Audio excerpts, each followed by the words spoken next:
నేను ఒక సాధారణ భారతీయుడిని. రోజుకి 4,000 రూపాయల కొత్త కరెన్సీ కోసం ఏటీఎం దగ్గర 4-5 గంటల క్యూలో నిలబడుతున్న సామాన్య భారతీయుడిని. ఈరోజు పేపర్ చూసావా? భూషణం బద్దలు, 100 కిలోల బంగారం, 90 కోట్లు స్వాధీనం. కాంట్రాక్టర్ శేఖర్ రెడ్డి ఇంట్లో నిధి 1000 కోట్ల ఆస్తి పత్రాలు లభ్యం. నగదులో 70 కోట్లు కొత్త కరెన్సీ. 70 కోట్లు కొత్త కరెన్సీ. ఎక్కడ మార్పిడైంది ఇదంతా? రిజర్వ్ బ్యాంక్ నుంచి వస్తున్న ప్రతి రూపాయి బ్యాంకులకే కదా వస్తుంది. అంటే మొత్తం అంతా బ్యాంకుల నుంచే జరుగుతుంది తతంగం అంతా. ఇది ఈ బ్లాక్ మనీ ఉన్న వాళ్ళు మొత్తం మార్చేసుకుంటున్నారు. సామాన్య భారతీయుడు రోడ్డు మీద అలాగే నిలబడి ఉంటాడు. ఏ బ్లాక్ మనీ గురించి అయితే ఎంత కథ జరిగిందో వాడి ఇంట్లో నుంచి కదలకుండా ఆడి పాత కరెన్సీ నోట్లని కొత్త కరెన్సీ నోట్లు అయిపోతున్నాయి.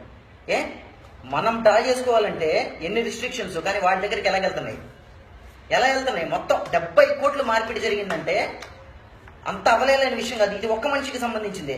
కానీ దేశంలో ఎన్ని కోట్ల రూపాయల బ్లాక్ మనీ, ఎన్ని కోట్ల రూపాయల పాత కరెన్సీ బయట అయిపోయింది ట్రాన్సాక్షన్స్లోకి రాకుండా. ఎన్ని కోట్లు? నీకు తెలీదా మారిందని? ఎన్ని కోట్లు రోజుకు మారుతున్నాయో మనందరికీ తెలుసు, కానీ మాట్లాడవు. నువ్వు మాట్లాడినంత వరకు నీ దేశం బాగుపడదు. నువ్వు అడిగితే, నువ్వు క్వశ్చన్ చేస్తే మాత్రమే బాగుపడుద్ది. టీవీల్లో, న్యూస్ పేపర్లలో ఏదేదో రాసేస్తాడు. మారుతుందంట, చెత్త కుండీలో దొరుకుతుందంట, అది ఇది రాస్తాడు. కానీ వాళ్ళు ఎవ్వరూ యాక్షన్ తీసుకోరు. తీసుకోవాలంటే నువ్వు మాట్లాడాలి. ఇప్పటికైనా మాట్లాడడం మొదలుపెట్టు. ఇవాళ నేను గవర్నమెంట్ని డిమాండ్ చేస్తున్నా.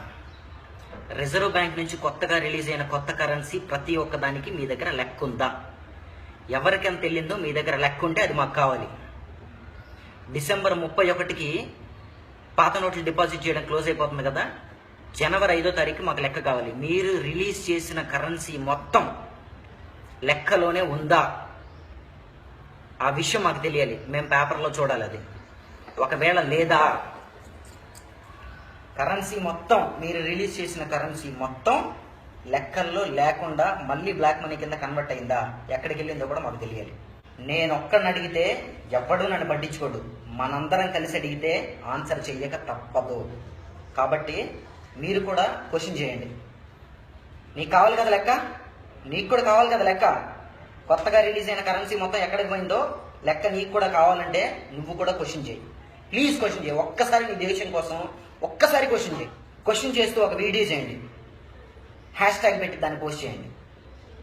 దొరుకుతుంది కదా సోషల్ మీడియాలో. హ్యాష్ ట్యాగ్తో సెర్చ్ చేస్తే ఎంతమంది మనం ఆ లెక్క కోరుకుంటున్నామో గవర్నమెంట్కి తెలియాలి.